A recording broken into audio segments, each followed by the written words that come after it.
നമസ്കാരം. ഇപ്പോൾ പല കൊലപാതകങ്ങളും നടക്കുന്നത് നിസ്സാര കാരണങ്ങൾ കൊണ്ടാണ്. മറ്റു ചില കൊലപാതക വാർത്തകളിലാകട്ടെ കൊല്ലപ്പെടുന്നവരൊക്കെ നിരപരാധികളോ അല്ലെങ്കിൽ എന്തിനാണ് താൻ ആക്രമിക്കപ്പെടുന്നത് എന്ന് പോലും അറിയാത്തവരായിരിക്കും. ഡൽഹിയിൽ ഹോളി ആഘോഷത്തിന് പിന്നാലെ ഒരു യുവാവിന്റെ ജീവൻ നഷ്ടപ്പെട്ടിരിക്കുന്നു. ഉത്തർപ്രദേശിലാകട്ടെ ഒരു പെൺകുട്ടിയെ കാണാനില്ലെന്ന് പരാതി നൽകിയ വീട്ടുകാർക്ക് പോലീസിൽ നിന്ന് നേരിടേണ്ടി വന്നത് വലിയ നീതികേടാണ്. ഈ വാർത്തകളിലേക്കൊക്കെ വിശദമായി തന്നെ നമുക്ക് പോകാം. സ്വാഗതം നിഗൂഢതകളുടെ 20-ാം മണിക്കൂറിലേക്ക്.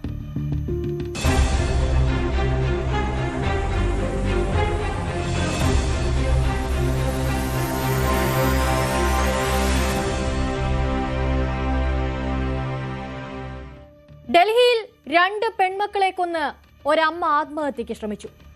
എന്തിനാകും അവർ ആ കൊലപാതകം നടത്തിയിട്ടുണ്ടാവുക? ഒരേ സമയം നടന്ന കൊലപാതകത്തിലും ആത്മഹത്യാശ്രമത്തിലും അന്വേഷണം തുടരുകയാണ്.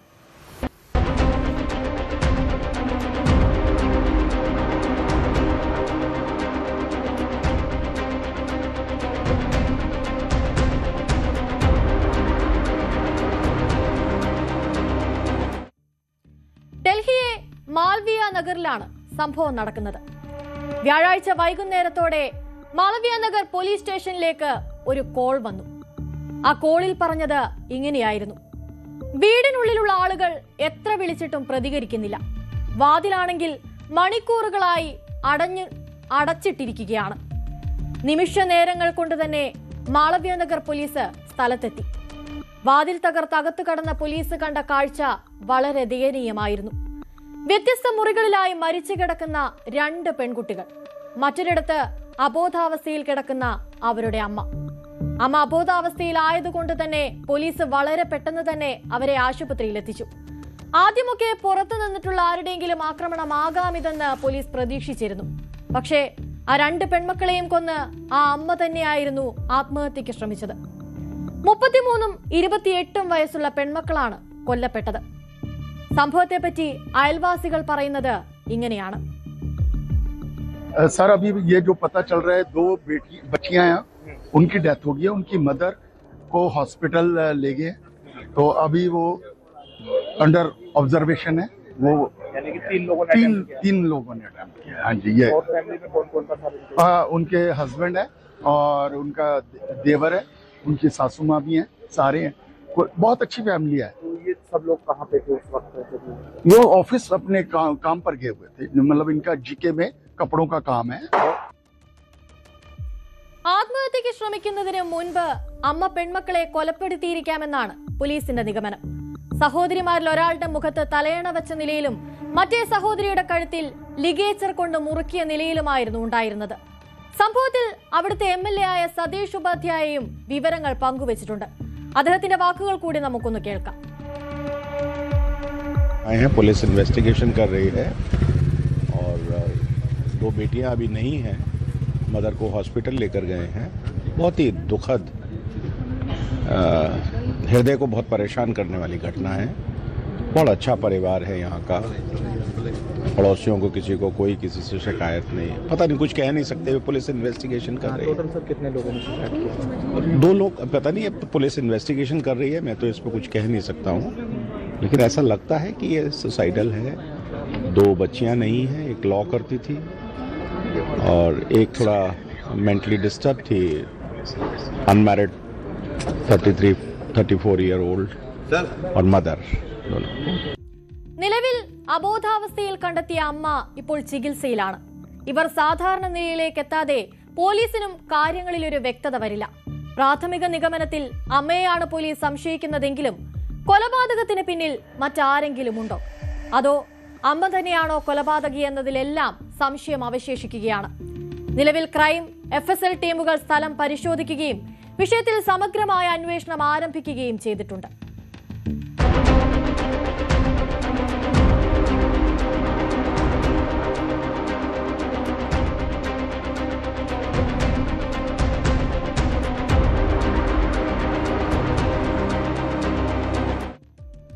ഉത്തർപ്രദേശിലെ സദർ കോട്ട്വാലി പ്രദേശത്ത് ഒരു 17 വയസ്സുകാരിയുടെ മൃതദേഹം സംശയാസ്പദമായ സാഹചര്യത്തിൽ കണ്ടെത്തി.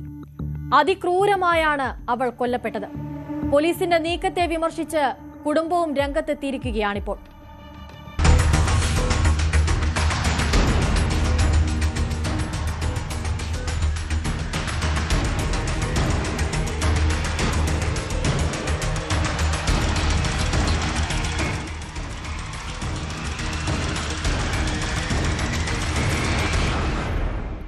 സദർ കോട്ട്വാലി പ്രദേശത്തെ മുദിയ ഖേഡയിലാണ് ഈ 17 വയസ്സുകാരി കുടുംബത്തോടൊപ്പം താമസിച്ചിരുന്നത്.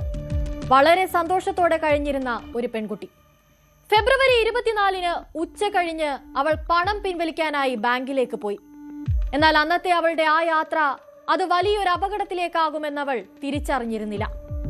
ബാങ്കിലേക്ക് പോയ പെൺകുട്ടി വൈകുന്നേരം 5 മണിയായിട്ടും തിരിച്ചെത്താതെ വന്നതോടെ വീട്ടുകാർ അവളെ പലയിടത്തും തിരഞ്ഞു. എന്നാൽ എവിടെയും അവളെ കണ്ടെത്താനാകാതെ വന്നതോടെ അവർ സദർ കോട്ട്വാലി പോലീസിൽ പരാതി നൽകി. എന്നാൽ പോലീസ് കേസ് രജിസ്റ്റർ ചെയ്തതല്ലാതെ അന്വേഷണം നടത്താൻ തയ്യാറായില്ല. ഒടുവിൽ മാർച്ച് 4-ന് ആ 17-കാരിയെ മരിച്ച നിലയിൽ കണ്ടെത്തി. പോസ്റ്റ്മോർട്ടം പരിശോധനയിൽ കണ്ടെത്തിയത് അവൾ കൊല്ലപ്പെട്ടത് ക്രൂരമായ ബലാത്സംഗത്തിനൊടുവിലാണെന്ന് കണ്ടെത്തുകയും ചെയ്തു. ബലാത്സംഗ ശേഷം ശ്വാസം മുട്ടിച്ചവളെ കൊലപ്പെടുത്തുകയായിരുന്നു. കൂടാതെ അവളുടെ കൈകളിലും കാലുകളിലും കഴുത്തിലും താടിയിലും അടക്കം നിരവധി പോറലുകളും കണ്ടെത്തിയിട്ടുണ്ട്. സംഭവത്തിൽ പോലീസ് സൂപ്രണ്ട് പവൻ ഗൗതം നൽകുന്ന വിശദീകരണം ഇങ്ങനെയാണ്. दिनांक 24/2/2026 को कनौजिया कॉलोनी खेरी शहर में एक लड़की गायब हुई थी, जिसके संबंध में परिजनों की तहरीर पर थाना कोतवाली सदर पर समुचित धाराओं में अभियोग पंजीकृत किया गया था। दिनांक 3 मार्च 2026 को गुमशुदा का शव मुड़िया खेड़ा गांव के बाहर गन्ने के खेत में मिला था, जिसकी शिनाख्त कराते हुए पंचायतनामा व पोस्टमार्टम कराया गया। पोस्टमार्टम के आधार पर समुचित धाराओं का समावेश करते हुए घटना कारित करने वाले अभियुक्त को गिरफ्तार कर अग्रिम विधिक कार्रवाई की जा रही है। എന്നാൽ പെൺകുട്ടിയെ കണ്ടെത്താൻ പോലീസ് കാണിച്ച അനാസ്ഥ ആരോപിച്ച് പെൺകുട്ടിയുടെ കുടുംബാംഗങ്ങൾ അവളുടെ മൃതദേഹം സ്വീകരിക്കാൻ വിസമ്മതിച്ചു. എല്ലാ പരിധികളും കഴിഞ്ഞായിരുന്നു ആ ക്രൂരന്മാർ അവളെ ആക്രമിച്ചതും കൊലപ്പെടുത്തിയതും. സംഭവത്തിൽ ഖേരി MP ഉത്കർഷ് വർമ്മയും പ്രതികരിച്ചിരുന്നു. ആ പ്രതികരണത്തിലേക്ക് കൂടി നമുക്കൊന്ന് പോകാം. कि नाबालिग बच्ची को बेचारी को उसको बहला फुसला के ले गया और उसने वहाँ मुड़िया खेरा के वहाँ आसपास खेत में कहीं उसके साथ जबरदस्ती करके बलात्कार किया, फिर उसकी हत्या कर दी गई और जिससे परिजनों में बहुत आक्रोश था।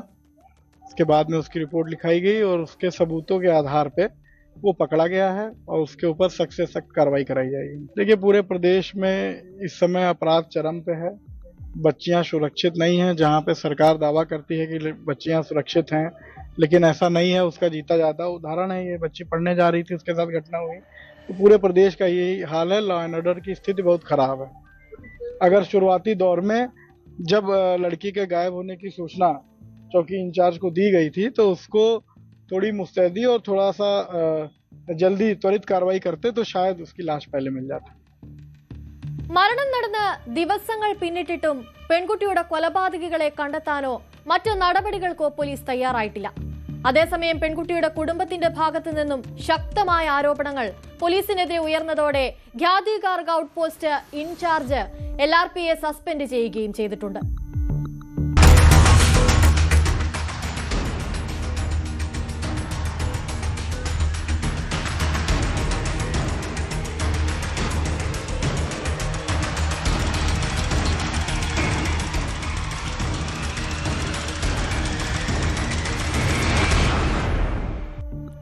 ഹോളി എന്നത് നമ്മളൊക്കെ ജാതി മത ഭേദമന്യേ ആഘോഷിക്കുന്ന ഒരു ഉത്സവമാണ്.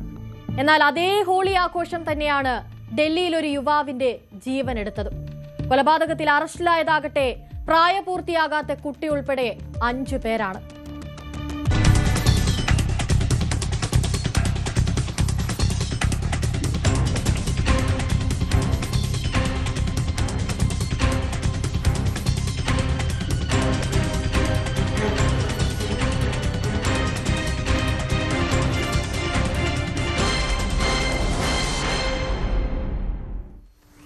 തെക്ക് പടിഞ്ഞാറൻ ഡൽഹിയിലെ ഉത്തം നഗറിലെ JJ കോളനിയിൽ എല്ലാ വർഷത്തെയും പോലെ ഹോളി ആഘോഷം നടക്കുകയാണ്.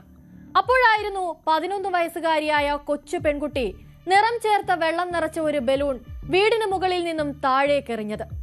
എന്നാൽ ആ ബലൂൺ ചെന്ന് വീണത് അതുവഴി പോയിരുന്ന മറ്റൊരു സ്ത്രീയുടെ ദേഹത്തായിരുന്നു. അതോടെയാണ് പ്രശ്നങ്ങൾക്ക് തുടക്കമായത്. ബലൂൺ ദേഹത്ത് വീണ സ്ത്രീയും എറിഞ്ഞ പെൺകുട്ടിയും വ്യത്യസ്ത സമുദായക്കാരായതാണ് പ്രശ്നമുണ്ടാകാനുള്ള പ്രധാന കാരണം.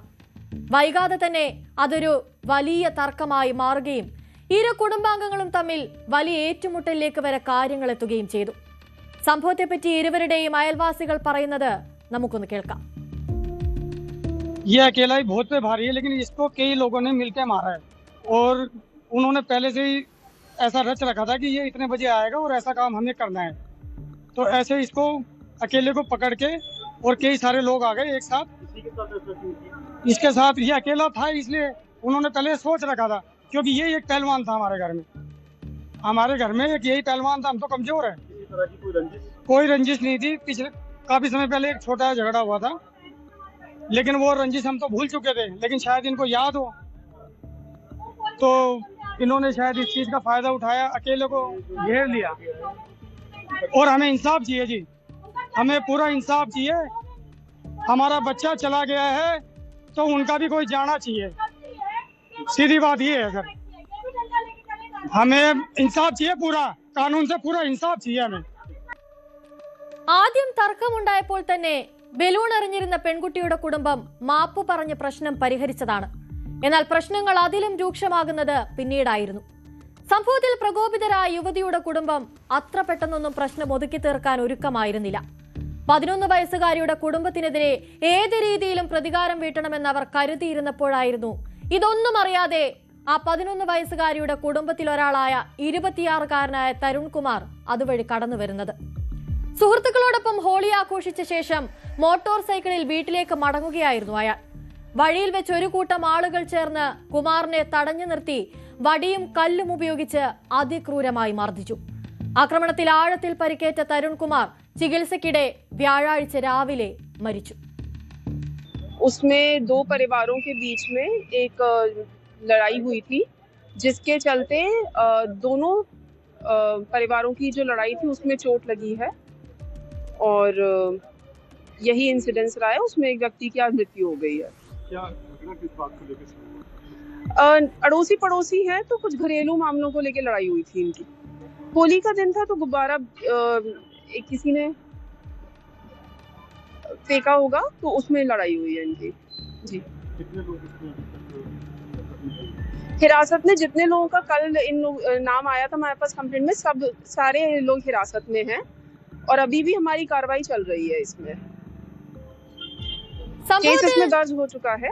തരുൺ കുമാറിനെ ആക്രമിച്ച പ്രായപൂർത്തിയാകാത്ത ഒരു ആൺകുട്ടി ഉൾപ്പെടെ 5 പേരെ പോലീസ് അറസ്റ്റ് ചെയ്തു. സംഭവം ഒരു വർഗീയ സംഘർഷത്തിലേക്ക് കൂടി നീങ്ങുന്നതിനാൽ പരിസരത്ത് കനത്ത പോലീസ് സുരക്ഷയാണ് ഏർപ്പെടുത്തിയിരുന്നത്. തരുൺ കുമാറിന് സംഭവത്തെക്കുറിച്ച് അറിവില്ലായിരുന്നുവെന്നും അവർ അവനെ ക്രൂരമായി മർദ്ദിച്ചുവെന്നുമാണ് കുമാറിന്റെ അമ്മാവൻ വ്യക്തമാക്കിയത്. मैं वो ऊपर से हमारी एक बच्ची थी 11 साल की, उसने अपने ताऊ के ऊपर गुब्बारा फेंका ऊपर से 3rd फ्लोर से, नीचे गिरते वो फट गया, 2-4 छींटे गिरे सायरा उर्फ के काली के ऊपर। काली गालियां देने लग गई। मैंने उसे ये कहा, काली कोई बात नहीं बेटा, हम इसी कॉलोनी के रहने वाले हैं। उसे समझाया, उसे समझाने लग गया। इतनी देर में कोई आया, मेरे हाथ पे रोड मारी। मेरा भतीजा रमेश है, उसके सर में रोड मारी, उसके हाथ में रोड मारी, मेरा भतीजा ममराज के मारी। फिर भी हमने बर्दाश्त करके अपने अपने घरों में घुस गए। बात खत्म हो गई? हाँ, बात खत्म नहीं हो गई। वो लोग नहीं गए थे, हम ही घुस गए थे। हमारे बच्चों ने अंदर कर लिया हमें कि रहने दो। फिर उन्होंने पथराव किया। उसके बाद में है ना, हमारा ये बच्चा आ रहा था तरुण बुलेट पे, इसको एकल्ले को घेर के मारा इन्होंने 8-10 लोगों ने। और जब ये बिल्कुल गिर गया, उसके ऊपर सिल्ली मारी है छाती पे, रोड डंडों से धड़ा धड़ धड़ा धड़। वो लोग कितने थे जो 8-10 लोग थे वो, और उनकी फैमिली दुनिया भर की थी। वैसे तो लेडीज है वेडीज है, वो मारने वाले 8-10 लोग थे। बस यही वजह थी, वो तो वो भी बता देंगे आपको।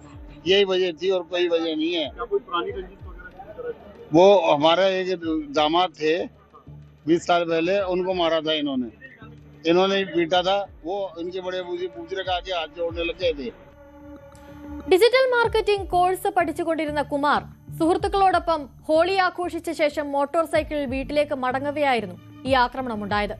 ഒരു തെറ്റും ചെയ്യാതെ തന്നെ ആക്രമിക്കുന്നത് എന്തിനെന്ന് പോലും അറിയാതെ തന്റെ മകൻ മരണപ്പെട്ടതിന്റെ ദുഃഖത്തിലാണ് തരുൺ കുമാറിന്റെ പിതാവും. छोटा बच्चे ने कोई गुब्बारा फेंका था जी, वो लेडीज एक जा रही थी तो उसके मतलब गुब्बारा नीचे फूटा और उसके छींटे लग गए। उसके उस बात पे उन्होंने मतलब हल्ला मचाना स्टार्ट कर दिया। तो मेरे भाई ने, छोटे ने और मेरा चाचा लगता है, उन्होंने वो कहा कि जो कोई बात नहीं, तू हमारी बेटी समान है, गलती हो गई, कोई नहीं, पहले लग गया छींटा तो अब कोई जा। लेकिन उसने झगड़ा खत्म नहीं, उसने लेडीज ने बढ़ा दिया सर। रात में उससे अकेले को मारा इन्होंने सारों ने मिलके। वो हम तो सब घर के अंदर थे। उसके बाद में वो कहीं मतलब कहीं या दोस्तों के साथ होली खेल के आ रहा था रात को 11 बजे। उसको पता नहीं था कि घर पे झगड़ा हो गया, तो गली के बाहर ये इंतजार कर रहे थे, पता नहीं हमें तो क्या कर रहे। लेकिन वो उन्होंने सबने मिलके 8-10 जने होंगे कम से कम, इन्होंने लोहे की रोड और डंडों से मारा जी उसको, बच्चे को, उसकी छाती के ऊपर। फिर वो फेंक दी। वो डिजाइनर इंटीरियर का काम करता था जी। वो 26 साल की थी, उसकी कोर्स सीख रहा था वो। तरुण कुमार उसका नाम। എല്ലാ ഉത്സവങ്ങളും ജാതി മതഭേദമന്യേ ആഘോഷിക്കുക എന്നതിനപ്പുറം അതിലേക്ക് മതം വലിച്ചിഴക്കപ്പെട്ടാൽ ഇത്തരത്തിൽ പല കൊലപാതകങ്ങളും ഇനിയും ഉണ്ടായേക്കാം. ഒരു 11കാരി അറിയാതെ സംഭവിച്ചു പോയ ഒരു തെറ്റിന് പകരമായി നൽകേണ്ടി വന്നത് ഒരു ചെറുപ്പക്കാരന്റെ ജീവൻ തന്നെയാണ്. ഇനിയെങ്കിലും ഇത്തരം വർഗീയ കൊലപാതകങ്ങൾ ആവർത്തിക്കാതിരിക്കുമെന്ന് നമുക്ക് പ്രതീക്ഷിക്കാം.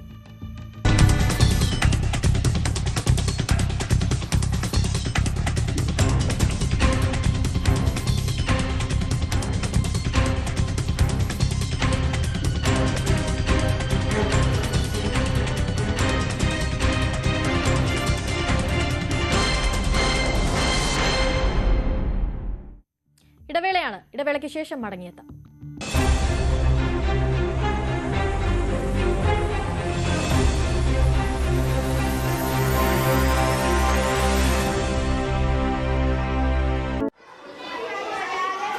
ഞെട്ടിച്ച ഒരു സംഭവത്തിലേക്കാണ് 20th അവർ ഇനി പോകുന്നത്. അവിടുത്തെ ധരംപുരി ഗ്രാമത്തിൽ 2 സഹോദരങ്ങൾ ക്രൂരമായി കൊല്ലപ്പെട്ടു. കൊലപാതകിയാവട്ടെ സ്വന്തം അമ്മാവനും. കാരണം തേടിപ്പോയ പോലീസിന് ലഭിച്ചത് ഞെട്ടിക്കുന്ന വിവരങ്ങളാണ്.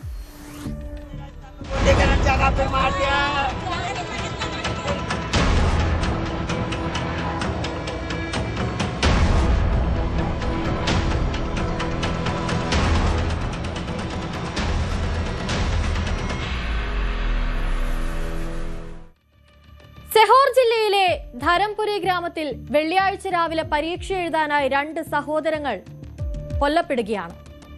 20 വയസ്സുകാരിയായ ശീതൾ, 18 വയസ്സുകാരനായ കുൽദീപ് എന്നിവരാണ് കൊല്ലപ്പെട്ടത്. ഇരുവരും പരീക്ഷ എഴുതാനായി സ്കൂളിലേക്ക് പോയതായിരുന്നു.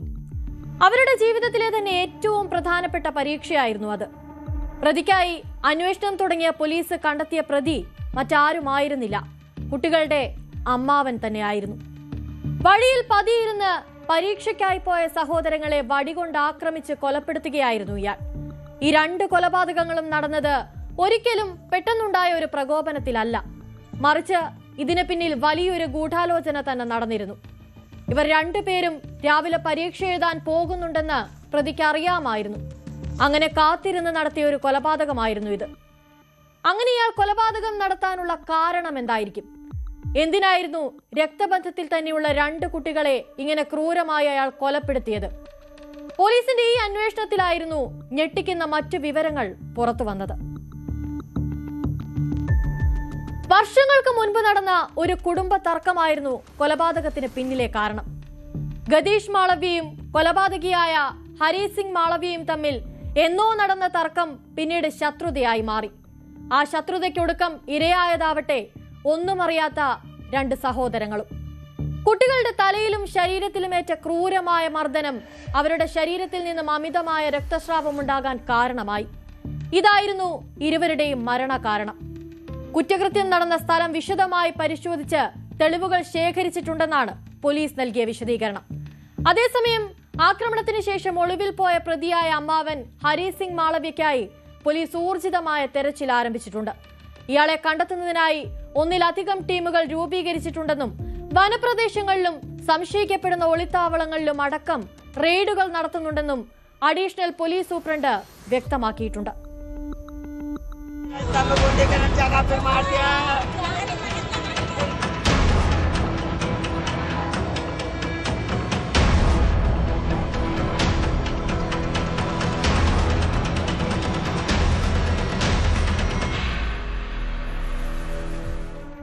കാസർഗോഡിനെ ഒന്നാകെ ഞെട്ടിച്ച സംഭവമായിരുന്നു നാൽത്തടുക്കയിലെ ജസീലയുടെ മരണം. താൻ പോലും ചെയ്യാത്ത തെറ്റിന് അവൾക്ക് നൽകേണ്ടി വന്നത് അവളുടെ സ്വന്തം ജീവൻ തന്നെയായിരുന്നു. ഒടുവിൽ ആൺസുഹൃത്തിന്റെ മാതാവ് ആയിഷയെ പോലീസ് അറസ്റ്റ് ചെയ്തിരിക്കുകയാണ്.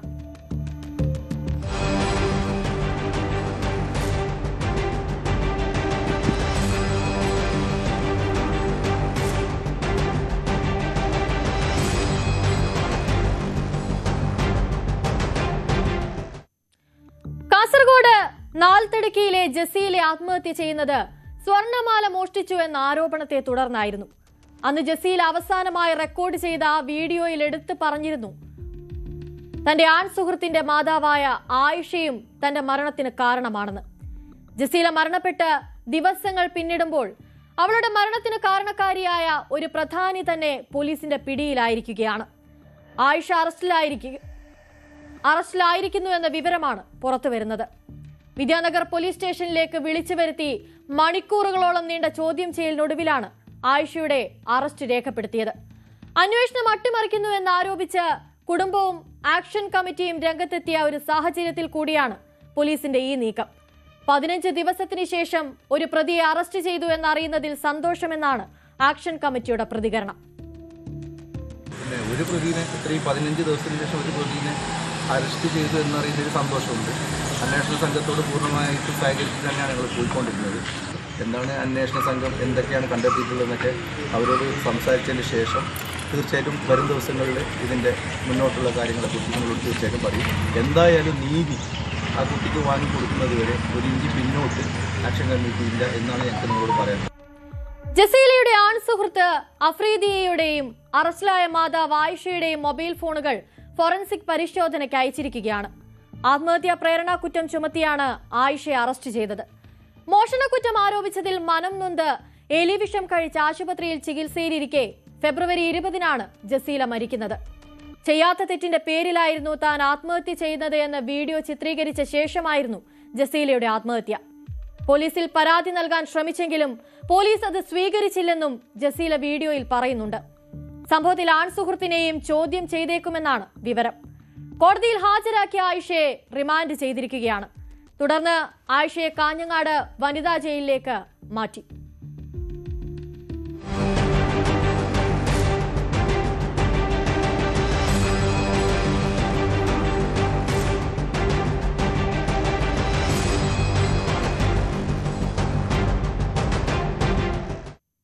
ട്വന്റി അവർ പൂർണ്ണമാവുകയാണ്. നമസ്കാരം.